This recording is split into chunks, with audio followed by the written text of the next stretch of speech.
ल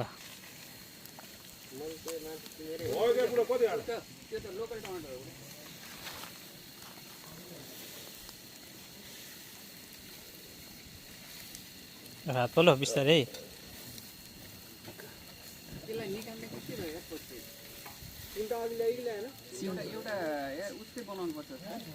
बिस्तारै हात पोल्ला है आगो भएको ठाउँतिर राख्नु आगो नभएको ठाउँतिर नराख्नु उता अचार बनाएन है यसको लागि टिमुरको झडक्क खालको